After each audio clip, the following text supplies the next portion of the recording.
do a Powerbomb issue number 2 from Image Comics. So, for anyone who isn't familiar with the series, well, one, you can go watch my review for issue number 1. But basically, it's about this girl named Lona, whose mom was a world champion when it comes to wrestling. She was like the greatest champion ever, super babyface, and she ended up dying in the ring. And so Lona wanted to she wanted to carry on her mom's legacy and follow in her footsteps, but she constantly loses. No one wants to manage her. No one wants to train her. And then eventually one night, a weird, mysterious figure shows up, and he basically wants Lona to join this tournament that he's creating.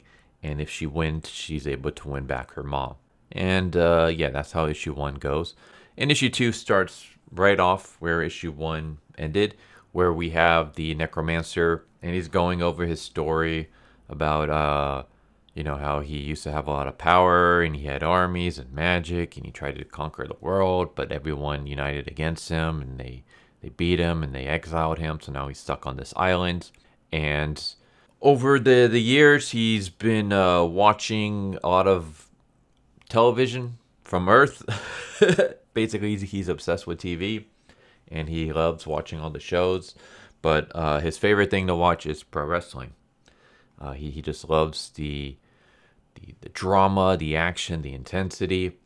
And so he decided, what better way to create drama, action, and intensity to have the stakes be even higher than just winning the belt. The stakes are a wish that anyone could want. And I'm assuming since he's a necromancer, his wish is going to be to bring back the loved ones of everybody and not just the main character's mom. So basically he shows like a brief glimpse of Lona's dead mom, and then before Lona can hug her, she disappears. And he basically tells her, like, this is a tag tournament, go find yourself a partner, and yeah, if you win, you get to have your mom back. So I'm assuming that he's going to be able to bring back other people's loved ones, and that's why they're joining as well. And if so, that could be a great way to bring in some drama and some intensity, because you can have her going against other opponents who want the same as her. Because right now it's like she's thinking, okay, she's the one with the biggest thing at stake. Like her mom coming back, so nothing's gonna stop her from that. But what if there's another character, another wrestler who lost a loved one? Maybe they lost a wife or a child, and now you can have the drama of Lona. Like, imagine if it was a child. I mentioned this in the previous video, but imagine a child. So you have like a father or a mother trying to fight for their child, and now Lona has to go up against them. And if she loses, she is eliminated and she doesn't get to save her mom. But if she wins, then her opponent is eliminated and they don't get to save their child. So now you have this drama and like this thoughts going to Lona's head. Should I take a dive so a small child who hasn't lived their life get to actually live life? Or do I try to win, beat this person, and bring my mom back, who, even though she died young, she still got to live, a pretty decent life. She got to, fall in love, get married, have a child, raise that child for, a good 10 or so years. So that can create some good drama there. So I'm interested to see where they go with that. But anyways, Lona basically says, so who's going to win then, me? And he's like confused. He's like, well, I mean, that's kind of the point, is for you to join the tournament and try to win. She's like, no, I mean, pro wrestling is scripted. So like, the outcome is predetermined. And then he laughs at her and says that's a good one, because to him, wrestling is still real to me, damn it. So yeah, this kind of, I didn't really care for this part. I mean, I guess it was thrown in there to be kind of funny. Like, she's telling him it's fake, and it's like, nah, that's a good joke. But it also kind of ruins like some earlier stuff. I don't know. It makes it weird. Like, okay, if no one wants to, everyone's trying to stop Lona from living out her life as being a wrestler. Like, they don't want her to succeed in that dream. And the thing is that they have her losing all the time. Like, that's why it's like, no one wants to train you, no one wants to manage you. You're constantly losing. You should just give up. But if it's kayfabe, then it doesn't matter if she loses because it's not really her that's losing. It's just the outcome of the way it's determined. Like, you were determined to lose. Like, they want you to be a jobber.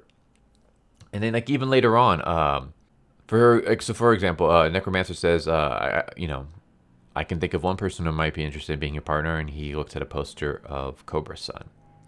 And basically, Lona goes to see a match with Cobrasun. And Cobrasun's fighting a hardcore match. And Cobrasun's getting the crap kicked out of him. He's fighting like he feels guilty of having killed Lona's mom. I will say that the action for this is pretty good. Like, even just the chop on the chest, and you can see just like the vibrations going through Cobrasun's chest. Like, it looks like it hurts like crazy. It reminds me of that picture of Walter, or I should say Gunther. I forgot who it was that he was chopping, but he's chopping someone in their chest. Just looks like it's about to implode. It just looks nasty. But yeah, like, the action scenes in this are really, really good. Like, I love the way it looks. Like, it looks very fluid and energetic, and it's great. But like, yeah, Cobrasun does like a hurricanrana, and he picks up a chair wrapped in barbed wire. He's about to hit his opponent when he sees an image of Lona's mom, and he stops, and the opponent is able to like stab him and beat him for the 1, 2, 3. And then it just kind of like, this would have been better if it wasn't kayfabe. Like, if I can say like, oh, Cobrasun, he really is down on his luck. Not only is he no longer fighting in big stadiums, but now he's fighting in, a grungy high school gym, in hardcore matches, and he's losing to the local talents. Like, it would have more of an impact if I knew that he was actually trying to win. Like, there was no predetermined outcome, but he was losing. But the fact that it's predetermined kind of just defeats some of that. I don't know. Maybe you disagree. But for me, I would have liked it if they just kept it vague. If they didn't answer if it was kayfabe or not. I think it would have been better rather than just mentioning that it is kayfabe just for a 3-panel joke. But yeah. So after the match, Lona goes to talk to him, and basically he already confirms that he knows about the tournament, that the Necromancer talked to him as well. And he turns her down at first, but she convinces him. Like, she's like, I don't want to hear you talk about her. You killed her in the ring, and seeing you wrestle tonight, it looks like you know it. If there's a chance of bringing my mom back and freeing you of all this guilt, then, let's do it. And he eventually agrees. I don't know. I had so many thoughts of how this interaction could go, and this result doesn't... I don't know. I kind of would have liked if it was a little bit different. It seems way too quick. Like, it seems way too quick of him accepting. Like, I mean, he says no at first, and then she gives a quick little speech, and then he's like, all right. I would have liked if it went a little bit different. If maybe Cobrasun wasn't still wrestling. Maybe we see Cobrasun and he's like out of shape. He's like in his house drinking. Maybe he's watching old wrestling tapes. Maybe he's not watching wrestling. Maybe he can't have anything to do with wrestling because it reminds him of the fact that he killed someone in the ring. And she has to convince him to help her because no one else is willing to give her a chance. No one is willing to train her. No one's willing to manage her. No one wants anything to do with her. And so she thinks, well, maybe I can guilt trip this guy into helping me, and we can, I can get my mom back and he can ease his guilt. Something like that. And then we could have had like some issues about him trying to not only train her to become good in the ring, but also he's trying to get back into shape as well because he's stepped away from the squared circle for so long that he has a lot of ring rust. Something like that. I don't know. I might have liked it a little bit better. So yeah, I don't know. Just something about this interaction between the two of them. Like the first interaction they've had since he killed her mom. It felt kind of flat for me. And anyone who's reading this, you tell me if you agree with me or not. And if not, I mean, that's completely cool. It's just, for me, there's just something about it that left me not completely fulfilled. If that makes any sense. Like I maybe I built it up in my head for the past month, but I was expecting like a different reaction between the two of them, you know, facing each other for the first time since the incident. And what we got was this kind of a little bit lackluster. But yeah, also we get the reveal of Cobrasun. Like Cobrasun takes off his mask, and I'm not going to reveal what his identity is. Actually, I'll reveal his identity at the very end if anyone's curious. But I highly recommend you go and check this out. But anyone who's like super curious about who Cobrasun really is, I will mention it at the very end after I say my sign out and after I have my my little outro music. At the very end, I'll say who Cobrasun is, or I'll reveal his identity for anyone who like really wants to know. But yeah, I thought maybe the reveal was also a little bit too early. I get that this is like a mini series. I think it's 7 issues, if I read right. It's been a while. I think when I looked it up, it was 7, but I could be wrong on that. But yeah, I feel like, I don't know. I didn't like the reveal of Cobrasun only 2 issues in. I would have liked if they put it off a little bit more. But yeah, overall, like, and it sounds like I'm like, you know, critiquing a lot about this issue, but I really did enjoy it. I like it. I think it's really good. Huge recommendation for me. Check out this series. The series is really fantastic so far. It's definitely done by someone who is a fan of wrestling. I don't even need to read the literal letters to the writer and stuff at the end to know that this guy is big into wrestling, especially New Japan. At least that's the feeling I get, that they're really big into New Japan. So it's good. It's always good when someone is passionate about something and they're writing it. That's the problem with a lot of comics, Hollywood in general, is that you have people writing genres, or even worse, writing for IPs that they don't have. Not only do they not have any clue about, but they just don't give a crap about whatsoever.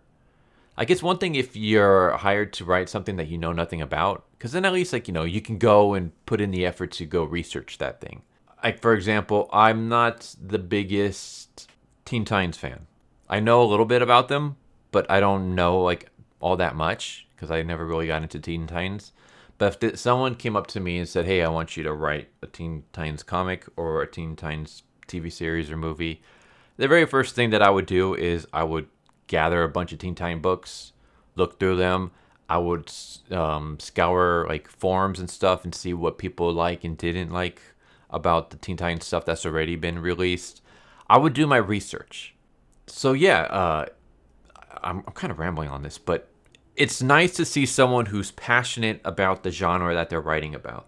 So I can easily tell that the writer and artist, Daniel Warren, I can easily tell that Daniel Warren Johnson, I can easily tell that he's very, very passionate about wrestling, and it shows in his work. And it's great because even like the little joke about wrestling being predetermined, it's not like a crack at wrestling. Like, it's, here's someone who like enjoys wrestling, and you can see that enjoyment in this series with every page, with every panel. So it's nice because as someone who also enjoys wrestling, it's nice to see a series about wrestling that's not constantly poking fun at it. It's nice to see someone who loves a genre working on that genre, and you can see the passion in it, because then it just makes you enjoy that thing even more. But yeah, so this is a good series so far.